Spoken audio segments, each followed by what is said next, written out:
Tę domową wędlinę wykonuję z piersi indyka. Porządna obróbka termiczna i podsuszanie pozwala zabierać ją ze sobą na piesze wycieczki, na biwak czy w długą podróż samochodem. Ponieważ bez utraty jakości przetrwa kilka dni bez lodówki, nawet w trudnych warunkach. Oczywiście stanowi też świetną suchą przekąskę. Zobaczcie, jak ją zrobić. Mam 3 piersi z indyka, razem 3,3 kg.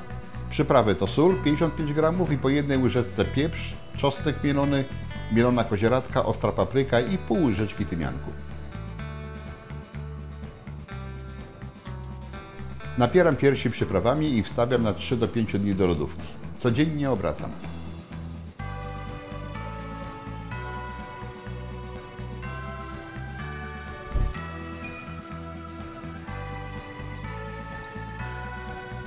Podstawą jest dobre uformowanie wędliny, więc przygotowuję aplikator i mocną siatkę. Celowo dobrałem mały rozmiar siatki i na aplikator ciężko ją wciągnąć, pomimo że mam specjalną nasadkę.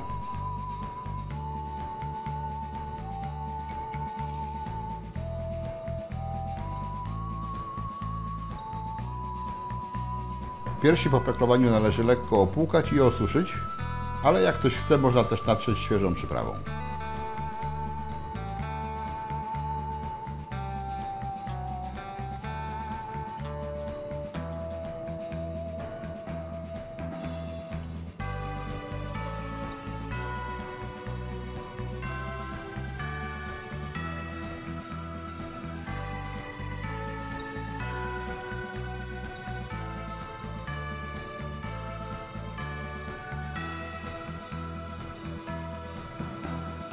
Końcówki siatki można wiązać albo użyć zaciskarki i klipsów.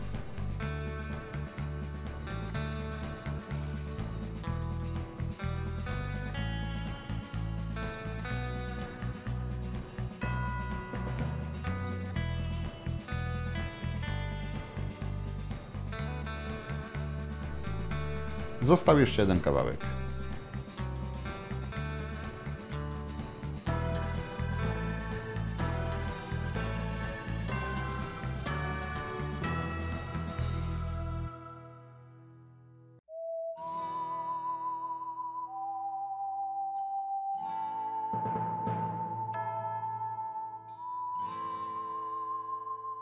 Oto 3 kawałki, taka ala szynka z indyka. Są gotowe do osuszenia i wędzenia. Obcinam zbędne końcówki siatki i wieszam je na hakach.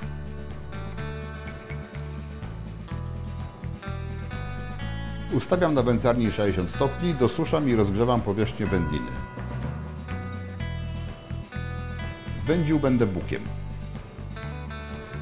Po 15 minutach zaczynam dymić.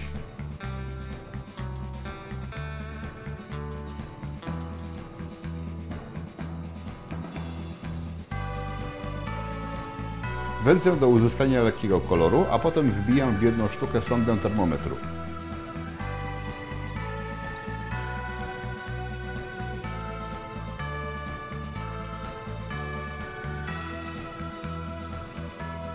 Podnoszę temperaturę do 115-120 stopni i już bez dymu grzeję do uzyskania w środku 72 do 75 stopni.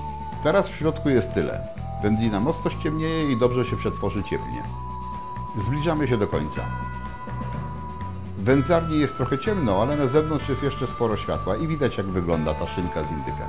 Teraz ją kilka dni podsuszę.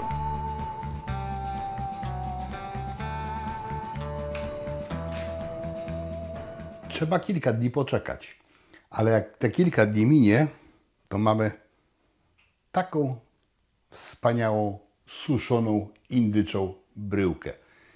I nie ma co walczyć o soczystość. To można, jak ktoś bardzo chce, ale nawet jeżeli tuż po wędzeniu pierś z indyka będzie soczysta, a nie jest niczym tam dodatkowo nastrzyknięta, żeby tą wodę utrzymać, to po paru dniach i tak sucha będzie. A sucha wędlina, sucha pierś indyka to jest naprawdę świetna przekąska.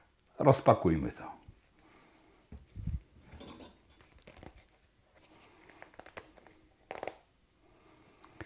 W czasie odrywania tej siatki taki się aromat zaczął wydobywać. bo to jednak jest i wędzone, i pieczone, i połączenie tych aromatów daje coś wspaniałego. No i wygląda. Piękna, bardzo aromatyczna bryła mięsa.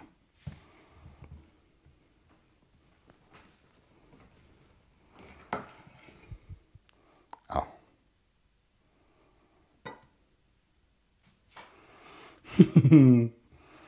Wow. Cudownie pachnie. Ile to ma? To było w czwartek, a dziś mamy wtorek. Tyle dni wisiało. Wisiało, no nie w lodówce. Wisiało w spiżarni, ale tam już jest teraz tak z 15 do 18 w porywach. Także w takich warunkach przebywała ta wędlinka i podeschła. No jest.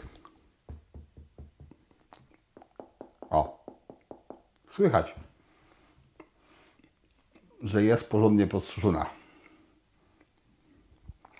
Tu się pięknie rwie na strzępy.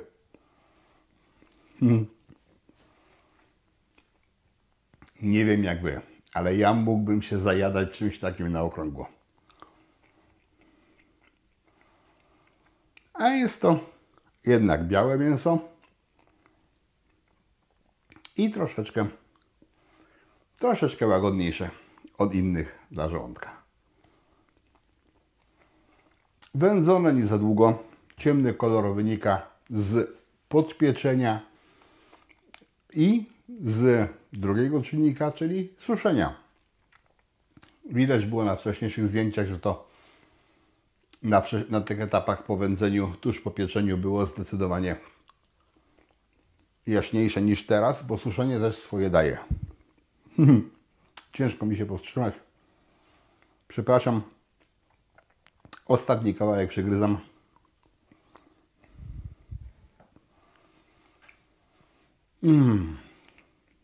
Będę miał kilka dni radości. To jest naprawdę coś świetnego. Do tego teraz jakaś zieleninka, na przykład zwykły ogórek. On z kolei jest soczysty. Połączenie zwykłego ogórka pokrojonego w plasterki i tego kawałka plasterka mięska to jest... Co ja Wam będę tłumaczył? Nie wierzycie? Spróbujcie. Ukroję jeszcze kilka plasterków do zdjęcia, a Wam jak się podobało, to poproszę o łapkę w górę. Subskrybujcie, kliknijcie w dzwoneczek, żeby otrzymywać powiadomienia. Dajcie znać w komentarzu, jakie jest Wasze zdanie. Czy jednak wędlina każda musi być soczysta? Czy czasami wędlina sucha to też jest rarytas? Bo moim zdaniem jest. Do zobaczenia. Hej, cześć.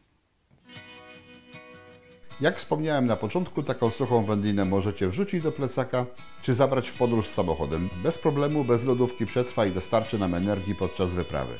Energii zdrowszej niż chipsy czy jakieś słodycze. Spróbujcie sami.